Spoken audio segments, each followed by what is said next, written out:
কাল আমি নিজেই ভাবতে পারিনি এত কাজ আমি একাই সামলে নিতে পারবো। কিন্তু সত্যিই গণেশ ঠাকুরের আশীর্বাদ আমার মাথার উপর ছিল, তাই এত তাড়াতাড়ি সব কাজ শেষ করতে পারলাম। আসলে না, সকালে পরিকল্পনা করাটাই আসল চাবিকাঠি। আমি ভেবেই নিলাম কোন কাজটা আগে হবে।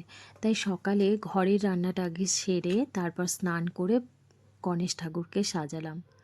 আর এর মাঝেই বানিয়ে ফেললাম মোদক, একেবারে মহারাষ্ট্রিয়ান স্টাইল স্টিমড মোদক। চলো তোমাদের সাথে রেসিপিটা শেয়ার করি আজকে। প্রথমে একটা নারকেল কুড়িয়ে নিলাম, তারপর কড়াইতে নারকেল দিয়ে গুড় মিশিয়ে পুরটা তৈরি করলাম, একেবারে আমাদের ঘরের নারকেল নাড়ুর মতো। এতে এক চিমটে এলাচ গুঁড়ো ছড়িয়ে দিলাম যাতে গন্ধটা একেবারে অপূর্ব হয়। আর পুরটা ঠান্ডা হতে দিলাম। এবার নিলাম 1 কাপ চালের গুঁড়ো, সঙ্গে নিলাম 1 চামচ ঘি আর হাফ চামচ লবণ।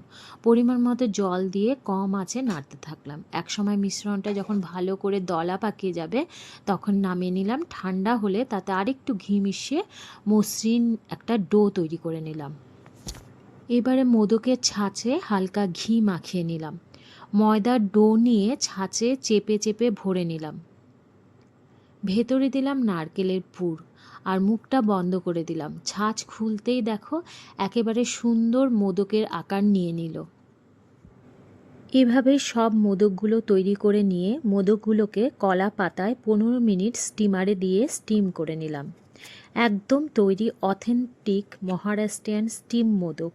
খেতে খুব ভালো হয়। সারাদিনে এত ব্যস্ততার মাঝেও যখন সব কাজ গুছিয়ে নিতে পারি সত্যি মনটা ভরে যায়। এই দিনটা আমার কাছে বিশেষ, কারণ নিজের হাতে মোদক বানিয়ে ঠাকুরকে উৎসর্গ করতে পেরেছি। সময় খুব একটা পাই না, তবু নিজের মতো করে তৈরি হয়ে সব কাজ সামলে নেওয়াটাই আসল চ্যালেঞ্জ। গণেশ ঠাকুর তোমাদের সকলের জীবন সুখ, শান্তি আর সমৃদ্ধি আনুন।